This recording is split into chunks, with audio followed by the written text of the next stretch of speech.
Have you spoken to beneficiaries and what's been their response? I haven't personally, but it's been a policy of ours. Surprise, isn't it? The election, and we've just said it's about fairness and it's about rights and responsibilities, and that's the deal we have with each other in New Zealand. Do you not think, Prime Minister, you should be listening to beneficiaries, at least hearing what they have to say regarding this, because this is the lifestyle that they lead. These are the poorest people in our society. Yes, and we want them to get off welfare and into work, because that is fundamentally better for them. Daniel does a really good job, because I know the questions about to come screaming out of your mouth, as it would out of my mouth. They were looking for work. We won't even have to say it. Daniel asks it next. It's perfect. Families and their future. And so what we're talking about here is actually the people that are on the job seeker benefit, who are deemed able to work, can work and should be working. But do you think you should have spoken to them?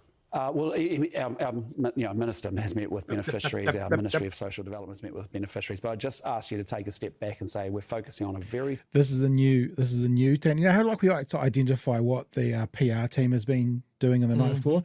The PR team last week has been doing just take a step back. I think he says it 3 times in this.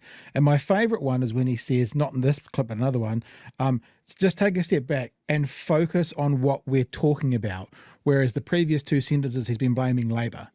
But he's like, no, but when you question me, we need to focus on what we're talking about, after he's just been not focusing on what they're talking about and blaming Labour because Labour bad. A small number of people, I think, that actually are not meeting their obligations, and all we're reminding them about is to say, hey, listen, you've got people watching your show today that have got up early, going to work, paying their taxes, getting through paycheck to paycheck, and that money is expected to go to support those that actually need it in a temporary place. See, this is what we're saying with the last guest, the good people who are going to work are looking after you bad people who are still in your pajamas watching this show.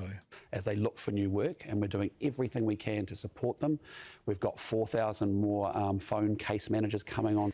So this is where he goes into the next part of the conversation. But did you want to comment on that one first of all, Chu? Because we're about to move on to the next part of the conversation, which is going to be the obvious question: where are the jobs? Hey, chat, just want to know if an unknown phone number calls your cell phone, what do you do? Don't answer it. Oh, I'll answer a phone number. I don't answer unlisteds. Yep. I just let them go to voicemail. Yeah. You know, and under this, does that qualify as putting me on that orange light? Yeah, I don't know. You know,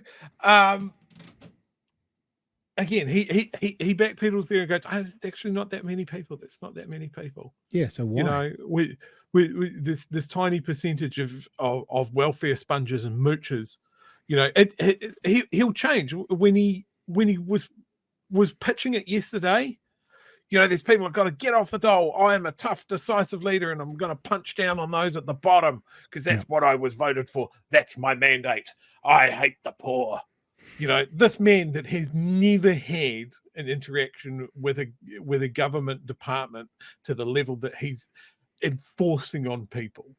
He has a perception of what someone on a job seeker support is, and it's not charitable, and he's never interacted with someone. He's definitely not reached out and got his own take on it. He's happy for his other middle managers to go out there. Look, Erica Stanford spoken to Louise Upson.